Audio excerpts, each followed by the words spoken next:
Evening, and welcome everyone to Church on the Hill.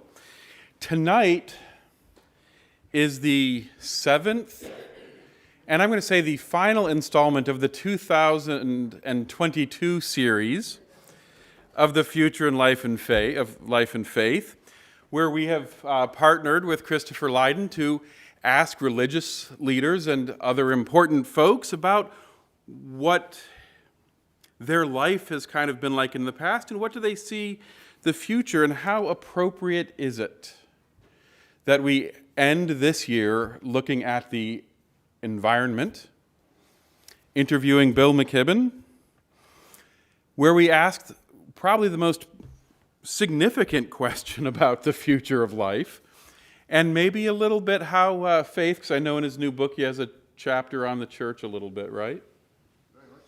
Very much so. A must-read, a terrific book. The flag, the cross, and the station wagon.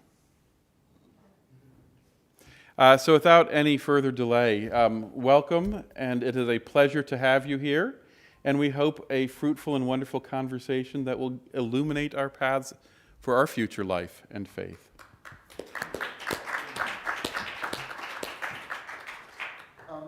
You used to associate Bill Mckibben with the environment, but now you're going to associate him with the church. This is no joke. Bill is just back from Sharm el-Sheikh and the COP27 climate conference, and we will get to that. But I first got to say, I just adore this book.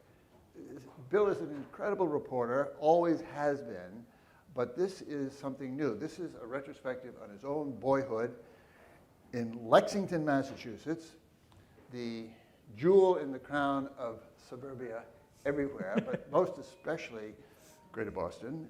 I also want to just say briefly that I'm much, much older than Bill, but we come from a lot of the same places, including Tom Winship's Boston Globe.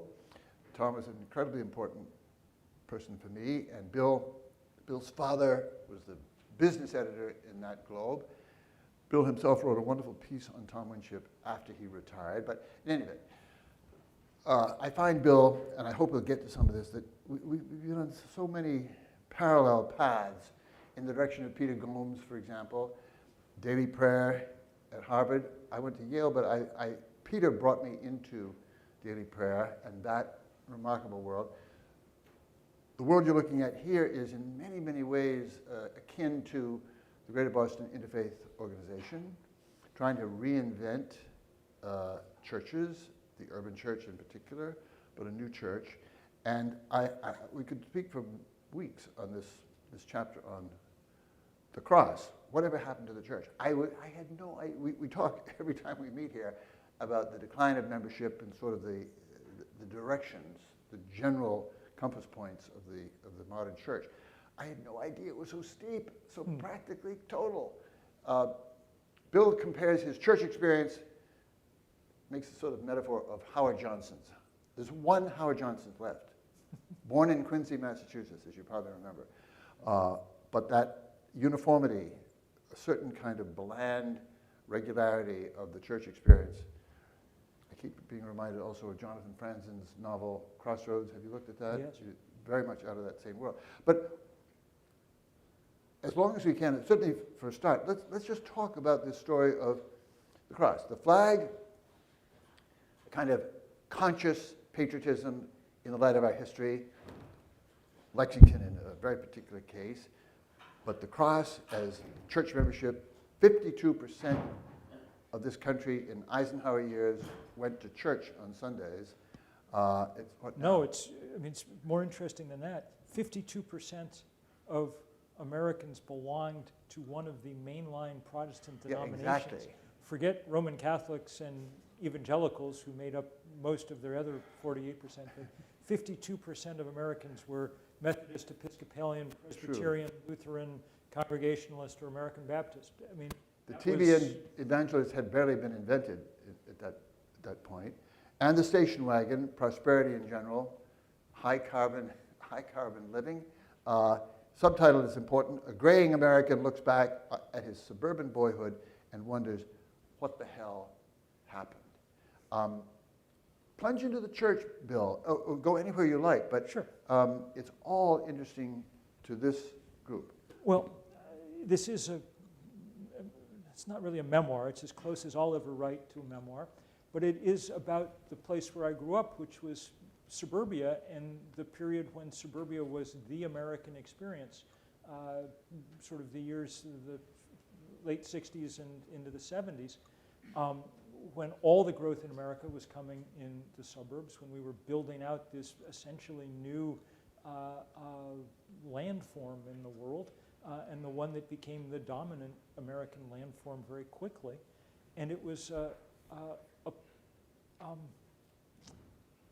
fascinating world to grow up in, also a very boring world to grow up in certain ways. But fascinating particularly in retrospect because of how quickly a lot of the things about it changed that seemed so solid. And the religious life of those places is probably the best example. It was taken for granted in suburbia of that period that at Sunday morning at 10 o'clock people would be at church, and now of course that's the exception rather than the rule. Mm-hmm. And that transition's probably the single biggest change that's happened in America in my lifetime that's not related directly to the internet. Yeah, you mentioned that. A just staggering change, and very related to the kind of political changes that much of the book is about. I think that the hinge point in our political life was that election at the end of the 1970s, the beginning of the 1980s, when we chose Ronald Reagan over Jimmy Carter. And I think the reason that was so important was that it was the end of the idea of America as a group project. The work that we'd sort of done together since the Depression and through the Second World War and into the kind of contentious but definite idea that we were building what LBJ called a great society or what Dr. King called the beloved community. All of that ended, and we decided that instead we were each engaged in our own individual path and that the market would solve problems, not governments, and so on and so forth. Well, the same thing happened in our religious life. Those mainline Protestant churches and the Catholic Church to a large degree and the Jewish community had together been engaged in that same work to one degree or another of the sort of group project of building a better society. And they were replaced, to the degree they were replaced by anything, with an evangelical emphasis on a very one-to-one relationship with the Lord, a kind of personal salvation, not a collective one. And the fact that that mirrored that our political and religious lives were going through much the same transition at exactly the same period seems important to me, that clearly we're mirroring one another and leading one another. Yeah, 70s are key. You make a big deal about 1971. It was the year when Lexington voted down public housing, even in a small way. It was the year, among other things, that John Kerry testified before the Fulbright Committee. It was the year that John Kerry led the Vietnam veterans against the war. Exactly. To camp out on Lexington Green in what remains the biggest civil disobedience action in Bay State history, when the town fathers, and they were all fathers then in Lexington, told them they couldn't camp on the green and called in the police. Several hundred townspeople, including your father, including my mild-mannered father, sat down on the green and got arrested too with them. Those two, I mean, to me, those two things happening within weeks of each other, that protest on the green, and which very much in line with this project of trying to make America a better place, and that decision to vote down public housing, 100 units of affordable housing in Lexington, presaging what would become, as the decade went on, this commitment to a kind of privatized, property value-oriented way of life that, by the latter part of the decade in California manifested as Proposition 13, and then in Massachusetts on the same night that Reagan was elected, manifested as Prop 2.5 here. And with that, the kind of, we'd made the choice between those two paths that had opened up. Yeah. It's wonderfully interesting. George McGovern beat Nixon in Lexington, and then Ronald Reagan beat Jimmy Carter. That's sort of the transition. Can I just be a wise guy and try out a different theory on you? Absolutely. To my and 1971 is definitely part of it. But I mean, these are important questions that we don't talk half enough about. Specifically, whatever the hell happened to the country we grew up in. I think it was Vietnam, but it was imperialism. I grew up poor, much poor. I mean, we were a very poor family, ambitious, but we knew we were children of Bunker Hill in some fashion. In fact, a Roxbury Latin graduate, now I'm blocking his name, he was a famous doctor, died on Bunker Hill. But we, in the most vague way, but we were the children of an empire who fought the empire off. In Vietnam, we became the empire. And we're here to bail out the French oppression of that place, and everything changed. I have JFK on tape, television tape, saying that he'd been advised, I know the people who did it, wonderful people, including Seymour Topping in the New York Times. This is a French effort, and it's over. You'd be absolutely mad. This is 1951. He and Bobby and one of the sisters, they knew exactly what they were getting into, and 10 years later, they didn't have the nerve to do it. But that change, I'm wondering how that would relate to the theological switch. But we had a different relationship with power ever since then, including prosperity, and the power to oppress, the power to ignore our failings. Does that make any sense? Sure. Of course. And I mean, the thing that, in sort of geophysical terms, the thing that mattered the most about that suburban experience and that prosperity was the extraordinary pulse of carbon that it put into the atmosphere, the biggest pulse there ever was, larger even than the one that came from industrializing China. That's what, in the end, represents our most effective, our entirely effective imperialism of seizing the atmosphere, for our own purposes in a way. And that's precisely the set of questions that we were wrestling with in Egypt in the last couple of weeks, as we come back. There's your segue, and I know people are dying to hear, but I'd love to come back to the flag, the cross, and the station wagon. Absolutely. What should we have learned by now about not only our breathing future, but from Egypt? Well, so the narrow question in Egypt was, will the world set up a fund to compensate the poor countries of the world for the damage that the rich countries have caused by putting so much carbon in the atmosphere? And the answer was, yes, we'll construct at least the outlines of a fund. I don't think actually that there's much chance that the fund is going to get funded very much going forward. That's what we read. I find it hard to believe that a U.S. Congress that won't pay reparations for, African Americans for slavery is probably not going to pay reparations to Africans for carbon dioxide. That's just my guess, and we'll work hard to make it otherwise. But really, the whole tenor of the talks, it was in the shadow of this largest question. Most of the money in the world ended up in the global north, mostly because of the Industrial Revolution.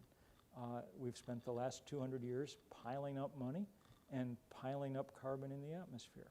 Most of the damage that that's causing is happening in the southern part of the planet, which didn't get rich from that, and is now paying the heaviest price. And so at some level, much of what's happening in the world is an attempt to try and figure out how to rebalance at least in a small way that chaotically unbalanced division of wealth and of need across the planet. And so some of it will maybe be in this sort of compensation fund. John Kerry, to return to a figure that Same continues, is working overtime to try and figure out how you would be able to take private capital in the North. I mean, most of the money that exists in the global North the biggest chunks of it are in the form of pension funds, tens of trillions of dollars that, representing people's life's work that's piled up. And is there a way to, make the investments in building solar farms in Africa and wind turbines in South America unrisky enough that, pensioners in Massachusetts and Oregon will put their money in them, allowing those things to happen? The hope that Kerry is pursuing is not this compensation fund, it's that they'll be able to use the World Bank as a mechanism to take the risk out of those kind of investments and allow that money to flow. But it's all the same basic question. All the money is up here, most of the need is down there. How do we square this circle and do it with some form of justice? Because anyone who looks at the situation for 30 seconds realizes how unjust it is. I mean, the most outspoken person, or one of them, at the conference in Egypt was the Prime Minister of Pakistan, who's just watched their country, endure the greatest flood since Noah, the kind of flood you can only have when you've changed the temperature of the air and hence the amount of water vapor it can hold. 33 million people displaced in Pakistan. I mean, that's literally everybody from Boston to Baltimore out of their homes, So, the justice of it's absolutely clear, but, as with reparations in this country or anything else, justice only works if you can figure out how to make the politics make it work, moral right and $2.50 will get you a ride on the red line, So. Bill, I was watching especially for any clue about the United States working in close harness with China on these issues going forward. Well, the word from Kerry and others by the end was that the U.S. and China were back in some form of at least consultation. I mean, it all ended, with Pelosi's somewhat baffling trip to Taiwan last year, and the Chinese just shut down all consultation on everything. But on climate, apparently, they're back in at least a little bit of, and Kerry has spent a lot of time trying to negotiate, trying to build a working relationship. The Chinese are, doing a lot on climate stuff. Right. They're building out way more renewable energy than anybody else. They've learned how to execute and deploy at, massive scales, which is what we're going to need to do in the next few years with this money that's now available from the Inflation Reduction Act. So interesting, Ed Markey, who fell heir to John Kerry's House seat, I think, right? Am I right? No. No, when Kerry went to the Senate. No, Markey got Tsongas's House seat. I'm sorry. He got the Kerry Senate seat. Yes. And he was very busy over there. What was he up to when he was? Well, so I spent some time with Markey, and it was interesting. He's taken it upon himself now to be the leader in the fight to replace the president of the World Bank.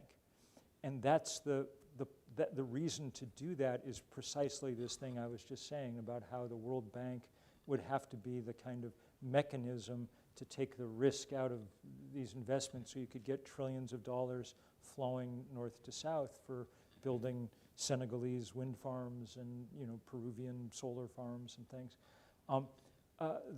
The president of the World Bank is a Trump appointee whose job prior to being appointed president of the World Bank, check this out, was chief economist at Bear Stearns in the 8 years before it went bankrupt, almost destroying the world economy. So it'd be nice to get this guy out, and Markey said he was going to go back to the Senate and round up all the Senate Dems on this project.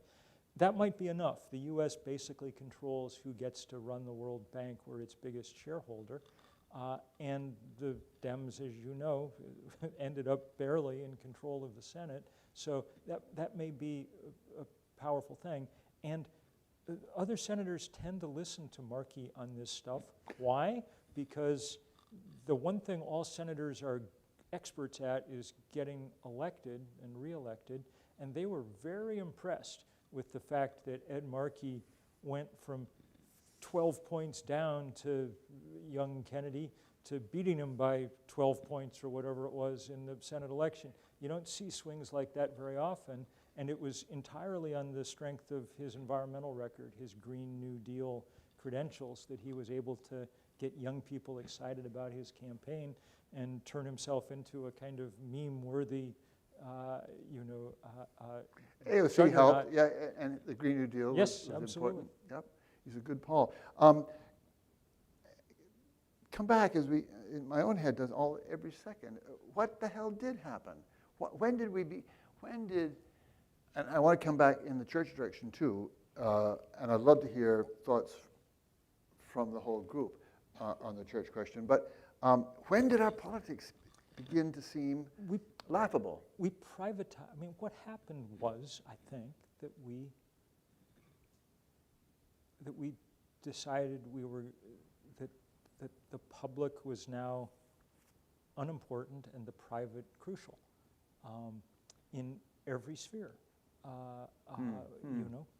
We stopped investing in parks and playgrounds, and everybody started building ever bigger decks in their backyards. We stopped investing public money in the arts, and everybody got 72-inch televisions instead. And they're on and on. I mean, just down an endless list of things. That was what the Reagan Revolution was about. I mean, and he said it quite explicitly. Government is not the solution. Government is the problem. And government, of course, is just the word we use for all of us working together on some problem. Markets are the solution. Well, markets are the word we use for none of us having to do any work at all. Some invisible, almost theological force is going to provide for us, without us having to lift a finger. We spent 40 years going down that road. I mean, and it was, again, quite explicit. It was Reagan's great pal, Margaret Thatcher, who said, there is no such thing as society. There are only individual men and women. That's the single most toxic notion that, and the single, among other things, it strikes me as the single most unchristian idea that it's almost possible to promulgate. And we're very far down that path now. It's been moving for me to watch Joe Biden try to pull us back. Because what Biden was trying to do with the Build Back Better Act and things was not return to the Clinton administration or the Obama administration. He was sort of trying to take us back to LBJ, to the idea that government could be a big and effective force for making necessary social change. And, Joe Manchin whittled him down quite a ways, but he has something to show for it anyway. And to one degree or another, to most people's surprise, he was at least a little bit rewarded for it in this last election. People, I think, appreciated a certain amount of attempt to be an actual leader, especially held up against the, example of Trump, which was just, Reaganism taken to its absurd extreme. Yeah, it's only fair to say Lexington got the message. They were overwhelmingly having been for Reagan against Carter, they were overwhelmingly. Overwhelmingly for Biden, yes. That one's almost too easy. Bring it back to the theology of individualism, an individual relationship with God, with Jesus, maybe even with the church, except they're not going to church anymore. Is that what I think you're saying? Yes, but it reflects in all kinds of political ways. One of the interesting, I write about this in the, there have been a lot of sociologists who've done studies of the evangelical worldview, and they find that sense of personal an individual relationship with God is very bound up with the same sense about the world. So if you ask that cohort, for instance, are black people poorer in America because of discrimination or because a lack of individual effort? White evangelicals will answer overwhelmingly that it's an individual problem and has nothing to do with discrimination or whatever. That tool set, that sense of individual connection is crucial, and it's the opposite of the idea that imperfectly but powerfully was reflected both in Roman Catholicism and in mainline Protestantism for a long period of time. You can see it vividly now, happily, in the quite remarkable papacy of Francis, which is a throwback in a lot of ways. And you can see it in the kind of echoes of what remains of mainline Protestantism, but mostly that's, old people like me. It's a tradition that has all but died out among young people. Can I just say, though, how to put it? I slept through a lot of this decline of the churches, partly because I found a way out.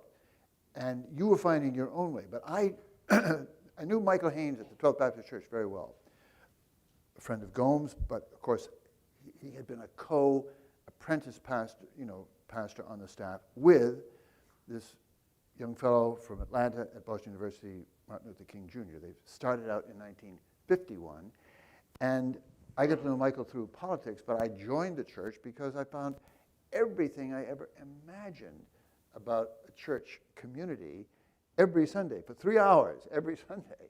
And there was rhetoric, there was music, there were visitors, all sorts of political people. I'm blocking her name, but from South Africa. Oh my God, my brain. But in any event, it was a full, dramatic, personal, pious, not just simple pious, but holy experience. And I didn't realize that the world was just almost collapsing outside it. Speak of your own, and I'd love again to hear responses from people in this room to what you have found outside your church, outside your boyhood church, and ways that you can see it rebuilding. Well, I was very lucky because I caught the very tail end of that sort of high classic American Protestantism. I mean, I got to listen to Peter Gomes preach for 4 years at Harvard, which was remarkable. And then I went off to New York and joined Riverside Church. And when William Sloane Coffin was, in the pulpit that Harry Emerson Fosdick had, previously occupied, and so it was. But this was the end of an era. I mean, I was around for the end of a lot of eras because I was working for the New Yorker then, and it was the last 5 years that Mr. Sean was editing the New Yorker. Yeah. And, a lot of worlds were starting to pass away, good, solid worlds. There is some sense in the last few years, some statistical evidence that some of these churches are beginning to rebound a little. And that people are... You're right about it, yeah. The evangelical church, which boomed for a while, is having an extraordinarily hard time convincing young people to want to have anything to do with it, not surprisingly, since, it staked its case largely on opposition to homosexuality and, identification with, people like Trump who are uniquely repugnant to young people. And people looking for solid spiritual communities have oddly begun to trickle back into some Methodist churches and some congregational churches, and they'll never again ever approach anything like the cultural hegemony that they occupied in the 60s or 70s, and probably best that they don't. from my point of view, Christianity operates better as a countercultural force than a cultural force. That's a very important point. I wish you'd talk about it.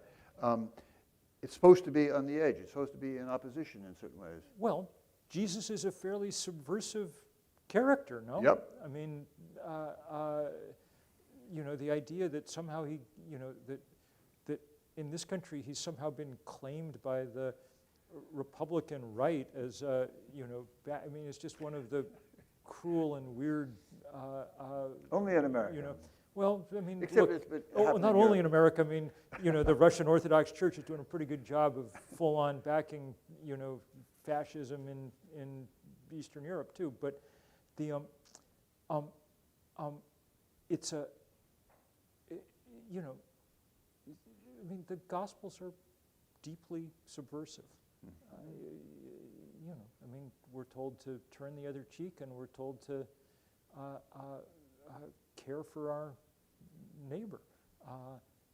Those are in the America in which we live at the moment. Those are profoundly subversive ideas. Mm-hmm. Well, this group we've talked with a variety of people who are starting there in different ways. John Uni at the St. Cecilia's Church in the Back Bay is building on an LGBT outreach, among other things, a Catholic church. Emmett Price has started his own church in Alston in a Black Baptist mode. What is the promise in that trend, do you think, and what must it do? Well, my guess is that Christianity will play my hope is that it'll play a role as a leavening agent in interesting ways in our society.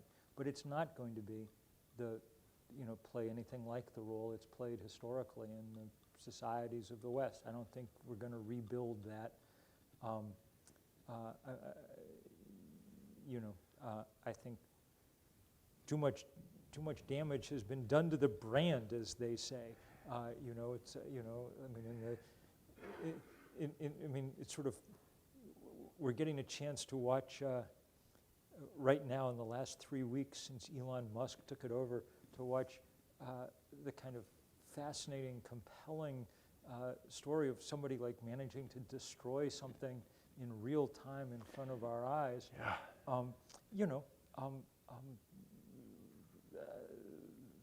There's some parallels to what happened to religious structures in America over the last 4 decades. Implosion came very quickly, and it won't be rebuilt, but that doesn't mean that that these ideas won't be incredibly powerful. And they could be and will be. I just want to throw out a different line, though. There are people here, but certainly at the 12th Baptist Church, where I've been a member for 35 years, there is such vitality, there is such cordiality, there is such Christian recognition of strangers and visitors, there is such,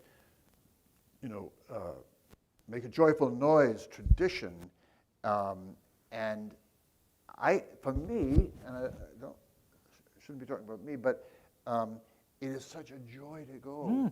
It's a pleasure to go, and a relief, and Amen. It's feeling something very profoundly, not only Gomesian but William Jamesian. Mm-hmm. We hunger for this kind of attention and expression, and why shouldn't it be a way to rebuild the culture and cities and ourselves? Well, perhaps it will be, but my sense is that taken as a whole across America, and across the West in many ways, the damage that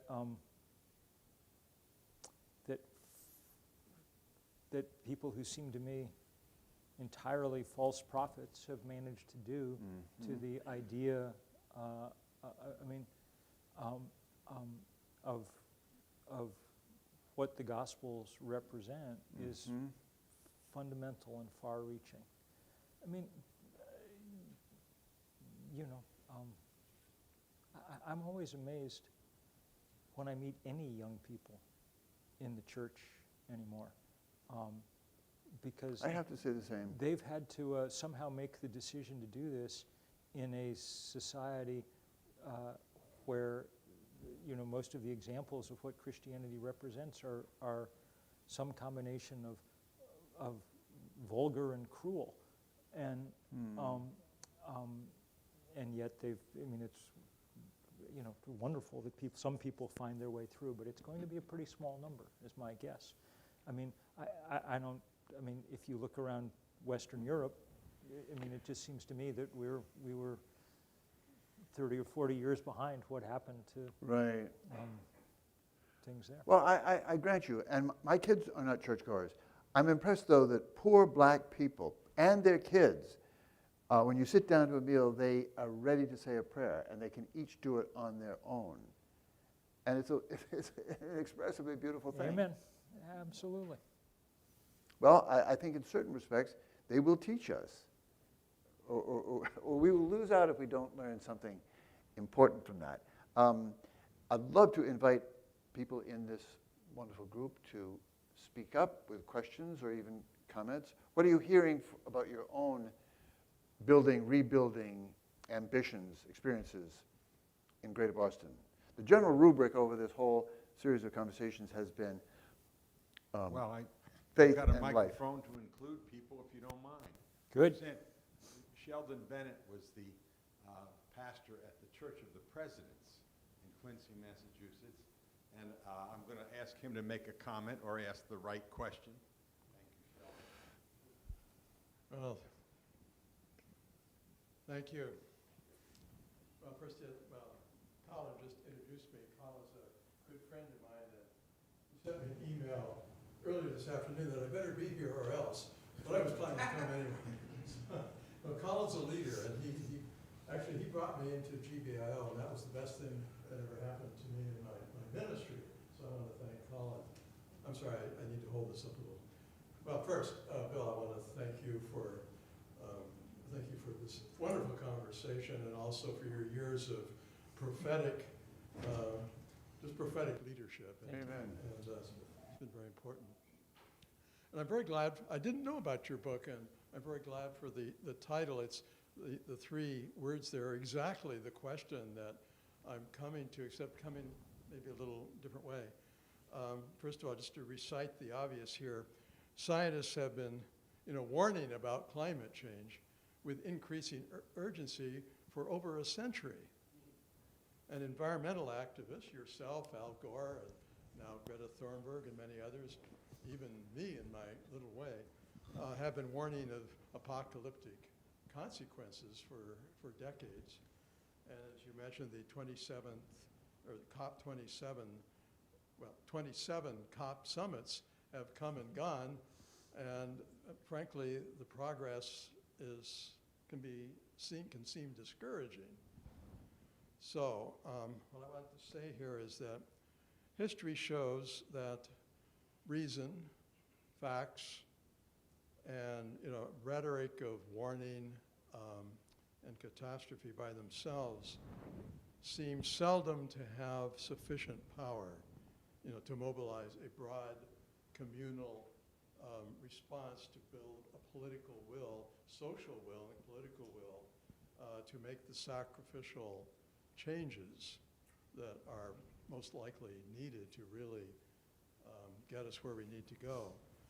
And it seems that for radical social transformation, it seems that we need to be tapping into deeper, cultural, spiritual, religious resources of entire civilizations. I mean, things that go deep in a broad sweep of the population. Resources of meaning, value, and hope, not just dire warning, but positive hope that can motivate. We saw that in the civil rights movement. Mm-hmm.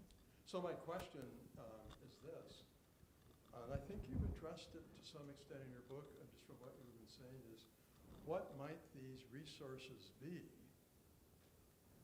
the deep cultural mythologies, symbols, narratives, traditions that are able to summon and sustain the social transformation on a global scale. Well, it's And, where do we find them, and how do we arouse them? Reverend Bennett, it's an excellent, excellent question. One of the interesting things of the moment is that the changes that are required to deal with climate change now are somewhat less sacrificial than we thought they were going to be. That is to say, the engineers have done a dandy job, and the cheapest way to generate power on planet Earth now is to point a sheet of glass at the sun. So,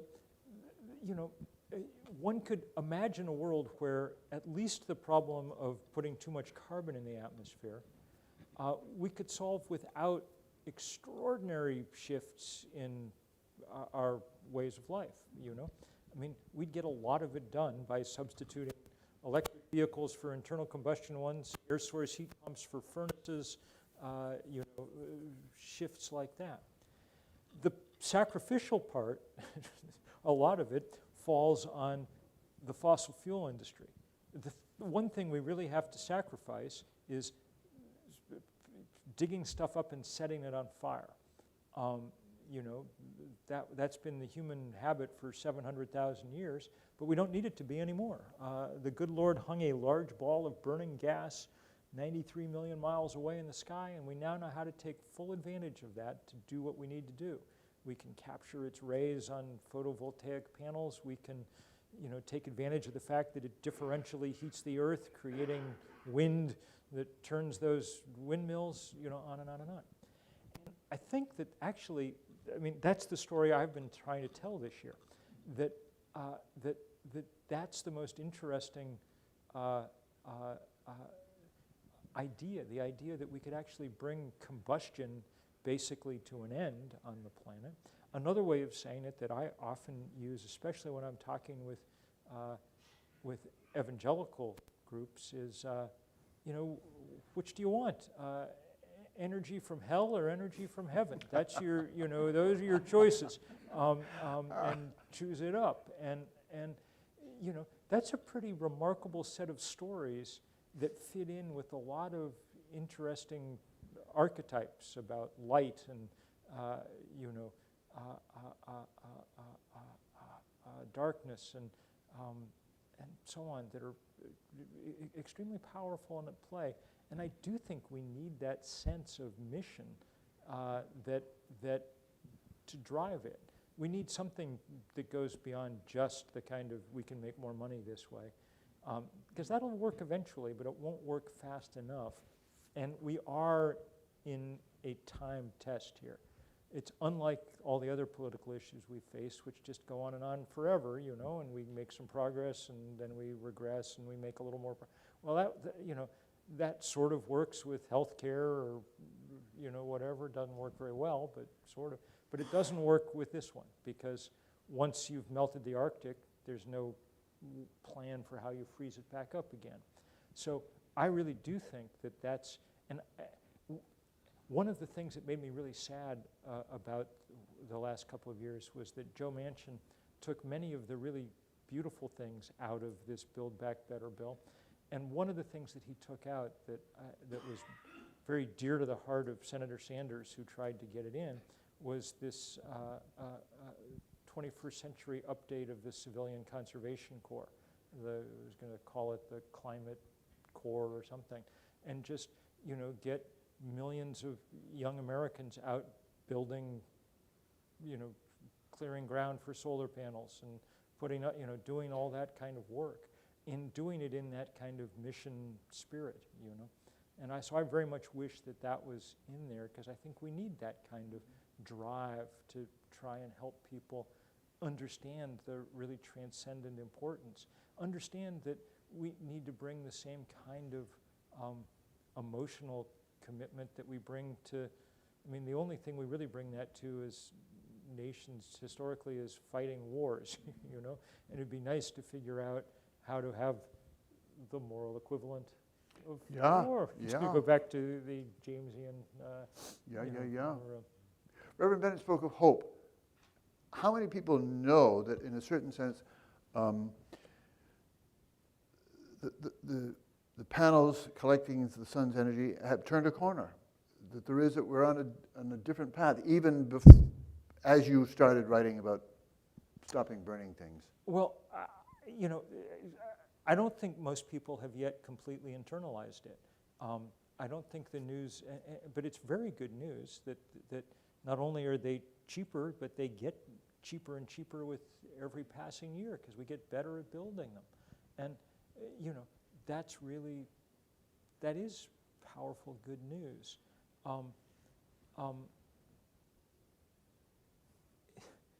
It's, you know, the battle is always, or at least for the next foreseeable future, going to be really hard because the fossil fuel industry retains such political power and such power to shape the agenda always that it's never going to be the straightforward thing. I mean, look, this would be a hard task even if everybody was acting in good faith, just because there's so much stuff that has to be done, so many buildings that have to be retrofitted.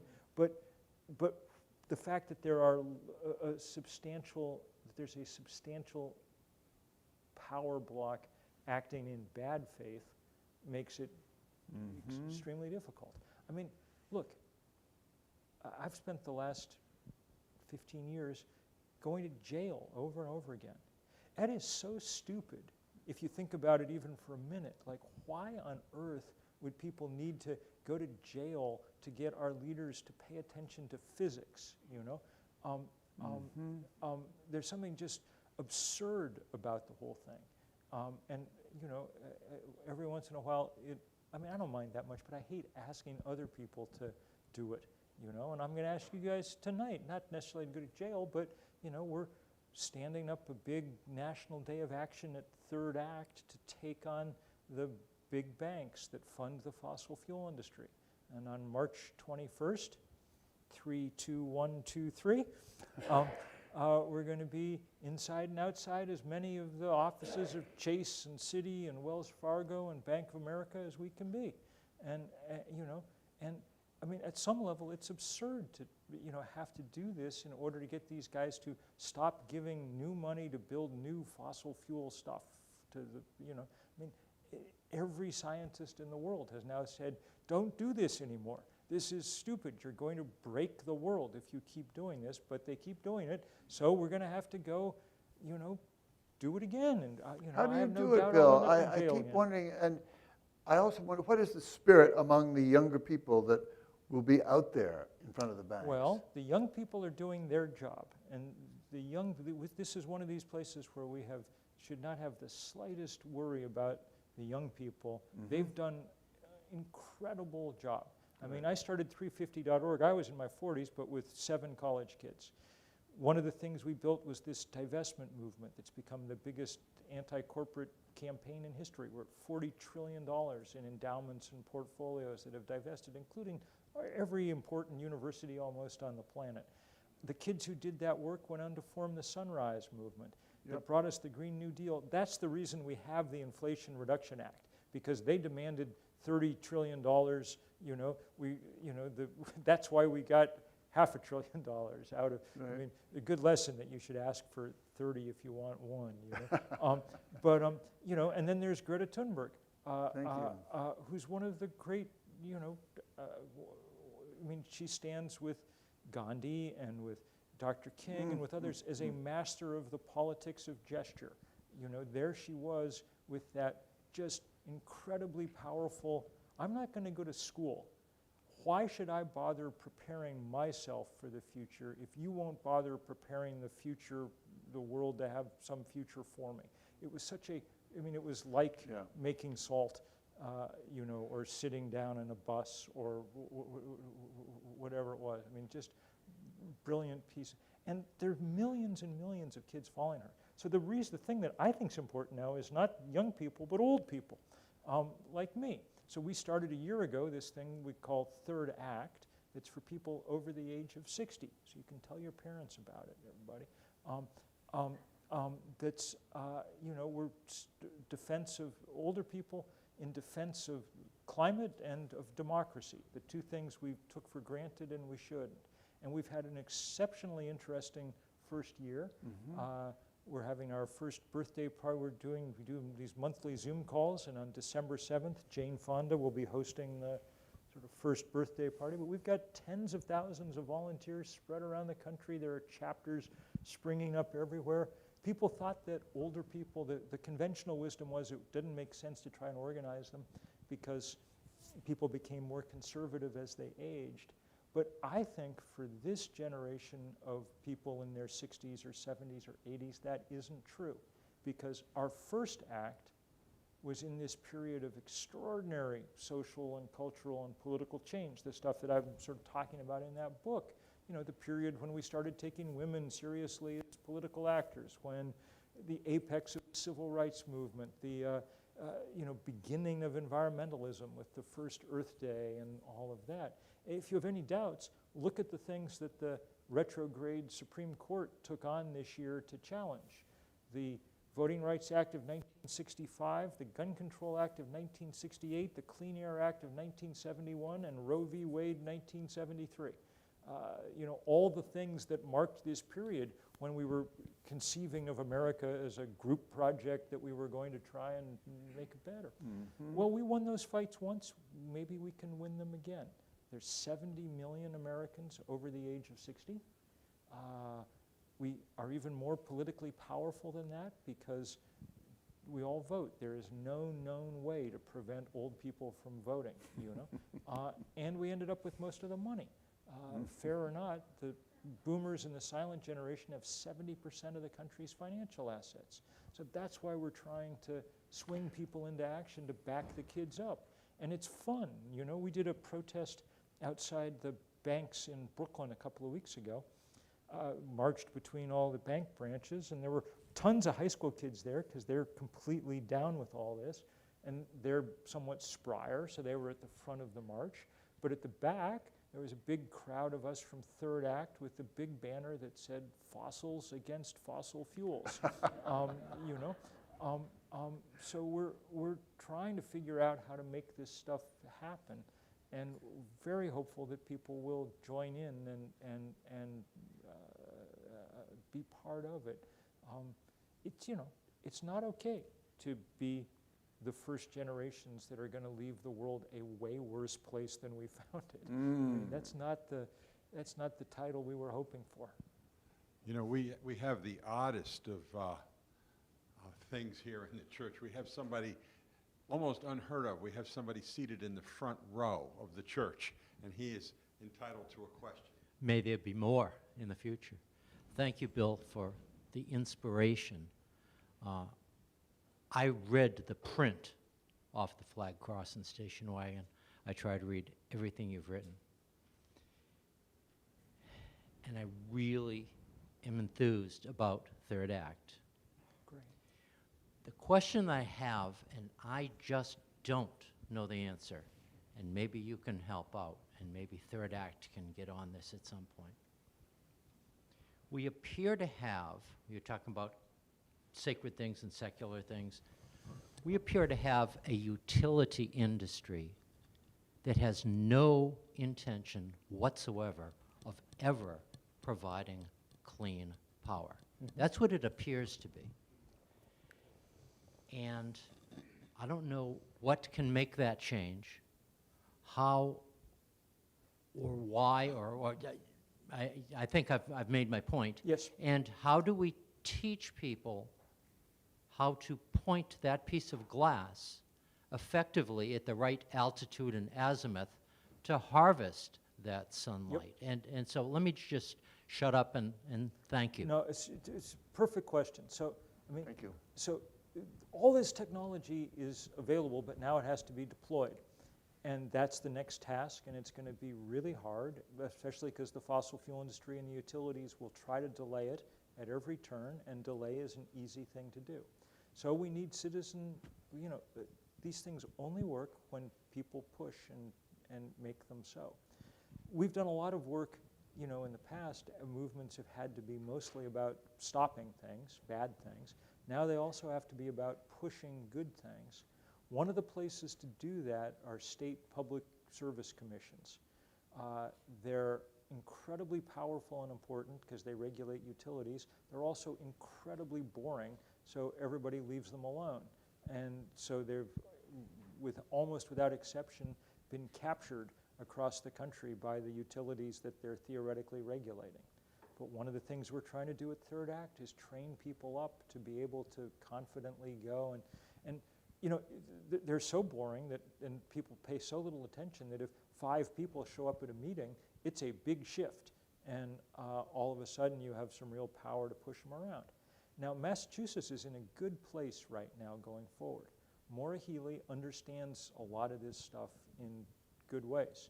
And her, you know, years as AG served her well. And Boston has a mayor who I think wants to do more about this than any mayor I've almost ever met. So it's possible that Massachusetts is in Boston in particular, in a sweet spot right now where it could make significant progress fast and show the rest of the world, the rest of the country, how to do this. But it will take organizing because you're absolutely right. You know, left to their own devices, utilities and will change slowly, if at all. Inertia is some combination of inertia and vested interest is a very toxic thing to try and overcome. But that's the challenge now, you know, to try and overcome it. May I ask, Bill, how did you get to know Mayor Wu, and what are you expecting from her? I got to know her just because I just was very, you know, read some of her early stuff and was very attracted to it. So I did what I could to help out in her campaign from a distance, you know, from Vermont. But I hosted some, you know, webinars and things with her, and really came to. I will say this more than any policy position.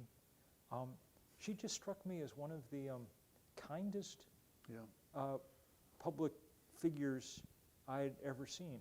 And kindness strikes me as something in deeply short supply in our public life at the moment. And I was just very, very, very taken by her. And I mean, look, obviously a hard job to, you know, be a not Irish or Italian guy running the city of Boston and trying to figure out how to do it. You know, it's sort of new ground to be broken and things. But she strikes me as someone who might well be able to do it, and we desperately need some. You know, movements are important, but they have to institutionalize in the form of leaders and people and parties and things too, because it's just too much work to constantly be, you know, making it up as you go along. We have to have movements constantly doing this work. It has to be able to instantiate itself in something more concrete than that. Yeah. Boston politics is on a roll, and I felt exactly the same way about the woman that Mayor Wu beat in the mayor's race, Andrea Campbell, who's going to be the Attorney General, and that's a promising career too. I did want to, Bill has been arrested. May I ask you how many times you have been arrested, Bill? 10 or 11, I guess. Okay, yeah, so it's hard to find work at this point for you, right? Well, we actually, by chance, have someone here tonight who has been arrested with you, a pastor from Berkeley Street, and he's got a question. That's a claim to fame. Thank you, Colin. Rob, Mark, thank you, Bill. And another claim to fame for me is you signed my green Bible when I worked with Professor Gomes at Harvard. Climate hopelessness and climate grief and anxiety. I want to ask about that and the role of how you see religion, the church, playing a connection, and maybe an image to serve up to you. The Royal Academy, London's Royal Academy of Art, you probably saw this, but that life-size replica of Da Vinci's Last Supper with the no oil activists who glued their hands to the frame. To me, it looked as if they were joining the table, and I'd love to know your sense of where do you see anxiety, religion, art, and how we might plug in, and maybe there's hope with the evangelicals in that. I just don't know. Well, it's such a good question. One of the things that one of the reasons that people of faith are lucky here is that they're able to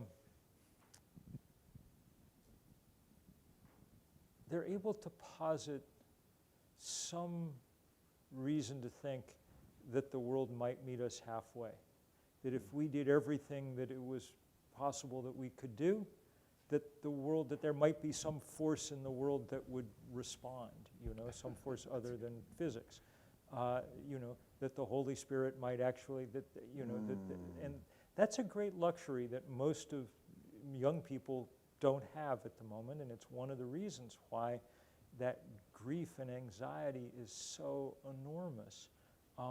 There's no counterbalancing force to it, and it's been extraordinarily sad to me to watch the series of brave kids, doing these symbolic attacks on works of art. The reason it's sad is because they always are saying, if you listen to what they're writing or saying as they're getting arrested, it's always, what's more important to you, art or life?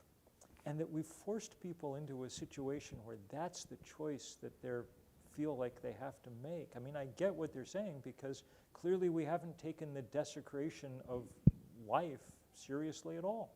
I mean, there was a study that came out earlier this year that the number of wild animals on this planet has dropped 70% since 1970. I mean, that's just running Genesis in reverse, I mean, it's just, we're utterly engaged in decreation every hour of every day. And I get why kids are despairing about that. And it's a horrible situation to put someone in where they're choosing, where they think that art, which has always been the great human, the most beautiful part of the human experience is somehow counterposed to existence, survival, instead of being a critical part of it. We've got to somehow help back away from that brink, because it's just impossible for people to exist in that. Something above 80% of young people say that they think very long and hard about whether or not they want to have kids, because not because of to prevent trouble, but just because the world seems so impossible, and that's a horrible thing that we've let happen. But as I say, people of faith have a little bit of an edge here, because I think we're allowed to think that maybe there is some other the bad formulation of this is God will take care of it. That seems way stupider than the completely secular take on things. I mean, that seems like the absolutely stupidest and least theologically sound idea that one could come up with. But the idea that if we did all that we'd been called to do, that the world might meet us halfway, for me anyway, is a source of a certain kind of comfort.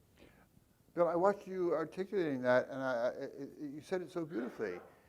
The Holy Spirit or something might just meet us halfway. It's a little Pascal's wager that, if you believe and it's true, you win twice. Well, at this point, we've pretty much lost the wager. I mean, if we win anything, it's not going to be a full victory. It's going to be a. No, but I've seen that in people's lives. It is a great privilege of church folk that they can extend themselves in that spirit. Yeah. Well said, is all I mean. The senior pastor here, Kevin Baxter, has a question. I don't know if it's a question as much as a statement, but maybe there's a question rooted in it, which is just, I was thinking about actually one of our former pastors, the Reverend Dr. Theodore Ted Klein, who had really shifted his life into focusing on the question of the ethics of care. I don't know if you're familiar with it. Another fine product of the 60s into 70s generation from Massachusetts. I believe it started officially at Harvard. And it fundamentally asks the question about whether or not ethics should change into understanding good or bad based on our relationship with others. And the more I look into it, and the more I look at what founded this country, which is really a don't tread on me spirit. I see the banners now with fallopian tubes, and I see them about voting, and there's this notion of the individual over all others. And I guess I'm wondering, as long as we hold this notion, which I think is actually antithetical to the Christian spirit of myself over others, you know, what future is there for the ethos that underlies the United States when we don't embrace finding our joy in the joy of the other, which is a fundamental tenet, at least, of this church? Yep. I think you're absolutely right that the key questions are all about whether we view the world as an individual project or as a collective one. And, you know, it sounds like it should make us happier to just think about ourselves all the time, that should be the thing but the evidence, to the degree that we have evidence, indicates just the opposite. I mean, it's weird. Pollsters have been asking Americans whether they're happy or not since around the end of the Second World War. And the high point for Americans saying they're very happy with their lives comes in the 1950s and has been sort of steadily eroding since, even though we have way more stuff than we did, you know. I mean, we have appliances to do jobs that we hadn't even figured out were jobs in the 1950s. We have, you can hear, you have a device in your pocket that will produce any vaguely musical sound ever produced on the planet. It will chirp it out for your benefit. We should be in a kind of paroxysms of delight, but we're obviously not. And to the degree that anybody can figure it out, it has to do with the fact that this suburban project described in this book, the thing that we spent our wealth on after the Second World War, the greatest burst of wealth anybody ever had, the basic project that we spent it on was the project of building bigger houses farther apart from each other. And that inevitably led to less running into each other. The average American has half as many close friends as they did in the 1950s. That's a very large change for a socially evolved primate. I mean, we're not that many generations removed from like sitting on the floor of the savannah picking lice out of each other's fur, you know?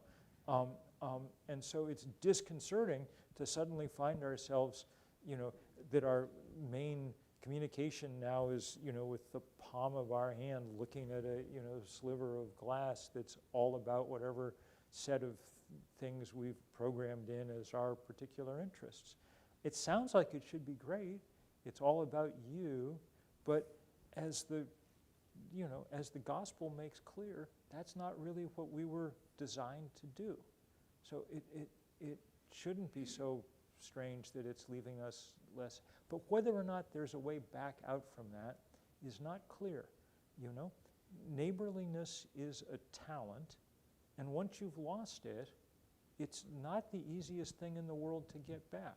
It's one of the reasons, the pandemic made that awfully clear in a lot of ways. I feel extremely lucky to live in Vermont, mostly because for a variety of odd historical circumstances, Vermont scores off the charts on levels of social trust compared with any place else in the country. And as a result, a direct result of that, Vermont scored off the charts in, it had the lowest death rate from COVID by far of any place in the country, including all its neighboring states and everything. Just because everybody figured out right from the beginning, why wouldn't you wear a mask? What possible reason was there not to, you know?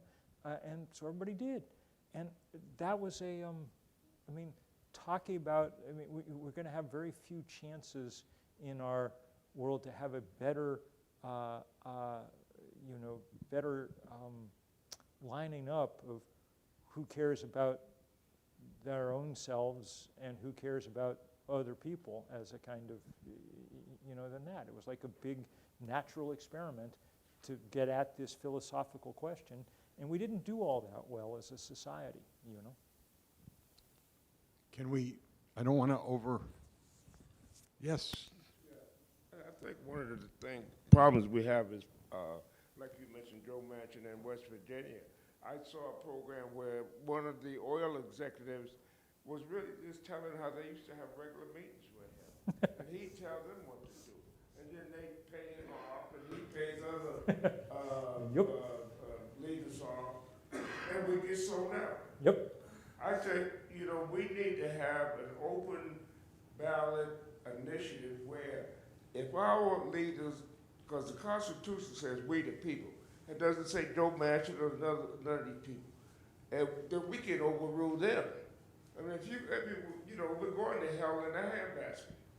Well, I confess that you know, I grew up in Lexington, which had a good representative town meeting, and now I live in a small town in Vermont, which has a full-on town meeting, and you know, there's a lot to be said for direct democracy, and a lot to be said for trying to figure out how we bring some decision-making back down to scales where we can do that.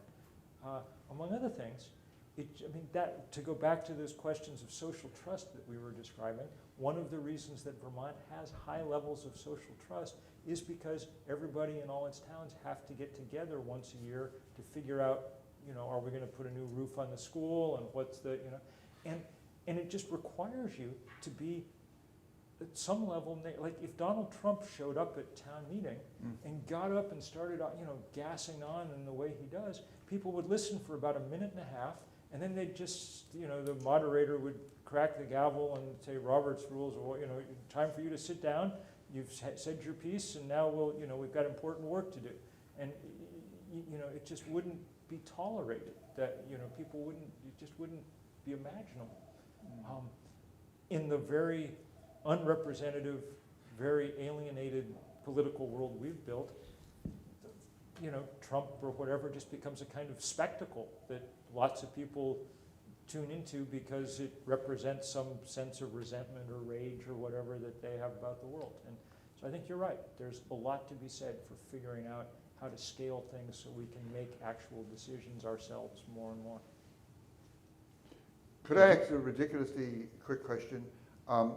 What's your plan, your hope, your outreach to China, Bill? What's your vision of that burgeoning relation? Well, China's a hard place right now. You know, I have spent a fair amount of time in China, and it was interesting and in some ways exhilarating to watch it constructing itself and to watch it beginning to open up to the world in profound ways. And it's been very depressing to watch Xi Jinping pull it back in now and start, you know, just as it's been depressing to watch that same authoritarian trend at work in Brazil. Thank heaven the last election went well. In Turkey, in Russia, in much of Eastern Europe, in our own country under Trump, you know, it's all been depressing. China, on energy stuff, China has done a pretty good job. They've built, of all the renewable energy built in the world last year, more than half was built in China. You know, they're the single biggest reason that we have cheap renewable energy. They really figured out how to build it cheaply and quickly. And they have huge stakes. They understand that their country is deeply vulnerable to climate change. So I don't think they're the huge obstacle to making change. They're not easy to work with, and they, whatever. And we can't really do organizing of the kind that we do in this country there. But Are you prevented from it? yeah, there's now a long list of countries where you get arrested if it was very interesting to be in this climate summit in Egypt, because it's really the first one that we've had in a full-on police state. And everybody like me was there, all the activists who were there, were acutely aware that if we were Egyptian, we would be in prison. I've been to jail, but they don't keep me there for my whole life, and they don't beat the hell out of me and, whatever. That's what happened. So we've spent some time in Egypt trying to bring focus on some of these prisoners and get some of them out. I don't think with much success.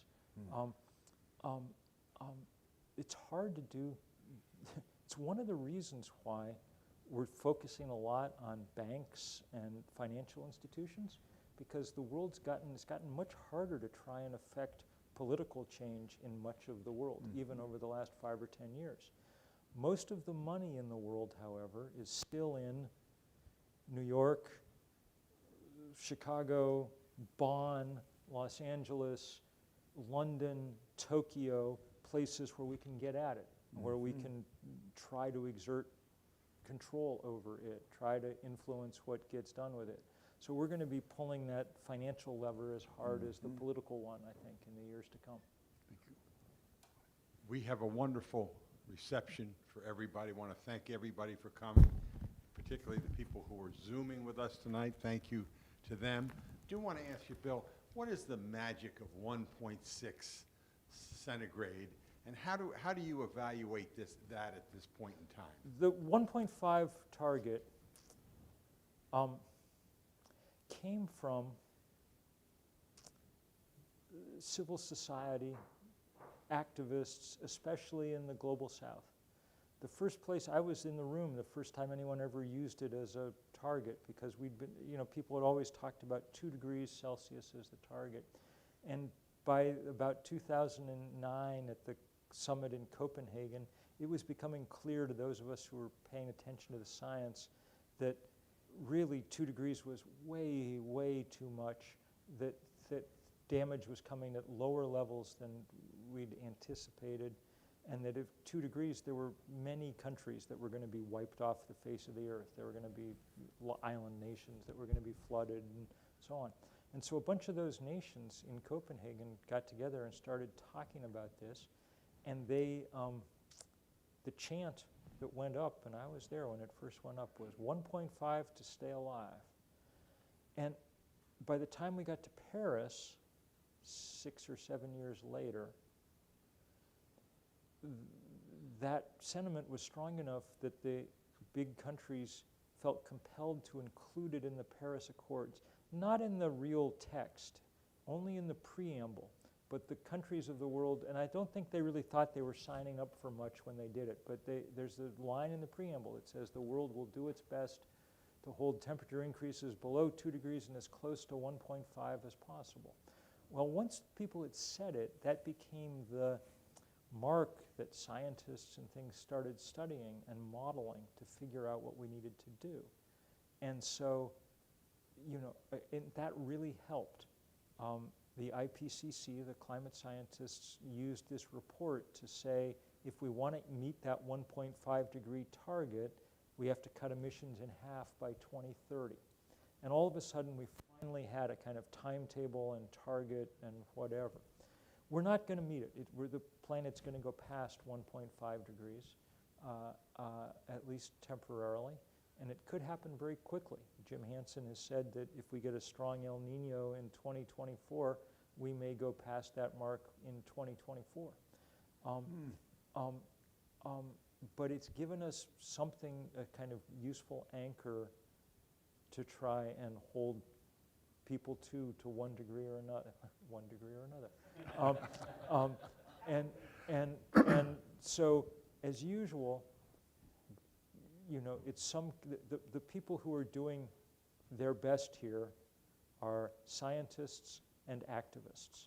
These are the two categories of people that have tried hard and have managed to move the debate in the right direction. Now we need to just dramatically expand the number of people who fall into that second category, you know, so that we have enough citizens pushing hard to allow us to make change, and not just assuming someone else will do this work, which is why we keep doing things like Third Act. I want to get people to the reception, but I can't help but ask you, there was a dismaying story in the paper that plastics are not really being recycled. Certainly you saw that story, and many of us felt really let down by that story. Yes. What was your reaction? Yes, I was unsurprised. The plastics industry is an arm of the fossil fuel industry. Their plan, if they can't burn all their natural gas, is to turn it into as much plastic as possible, and they are outrageous about it. The most depressing story I think I may have read in the last 3 or 4 years was in the Times, and it was about how big plastic in America, which is essentially the fossil fuel industry, was sending waves of lobbyists to Africa. African countries, a bunch of them, have adopted bans on plastic bags because, among other things, their rudimentary sewage and irrigation systems and things were just constantly getting clogged and so on. Well, the fossil fuel industry wants none of this, so they have deployed all the might of American lobbying power to overturn those bans. They think that Africans are not consuming anywhere near enough plastic, and part of their plan for growth is to get some more over there. There are moments when even this, you know, good congenial Methodist thinks that he can see the devil at work in the world, and it's, you know, stories like that that make me think that from time to time, that the powers and principalities are real and dark sometimes, and our job is to stand up to them in as many ways as we can. Thank you, Bill. You asked Bill Mckibben a question, and you get a learned answer. I mean, he was in the room when they started talking about 1.5. Good God in heaven. What a privilege to have him here. Thank you all. Can we have a round of applause, Chris, then we'll have a cup of coffee? So much fun. A real. You'll be telling your grandchildren that you were here tonight, and we thank you for being here tonight. God bless you all. We hope you can stay for a cup of coffee. Can you? I will stay for a little. I've got to get back on the road north, but I will Quick stay cup for of a minute. coffee? Absolutely. Okay. Thank you very much. You're going, what is your town in Vermont?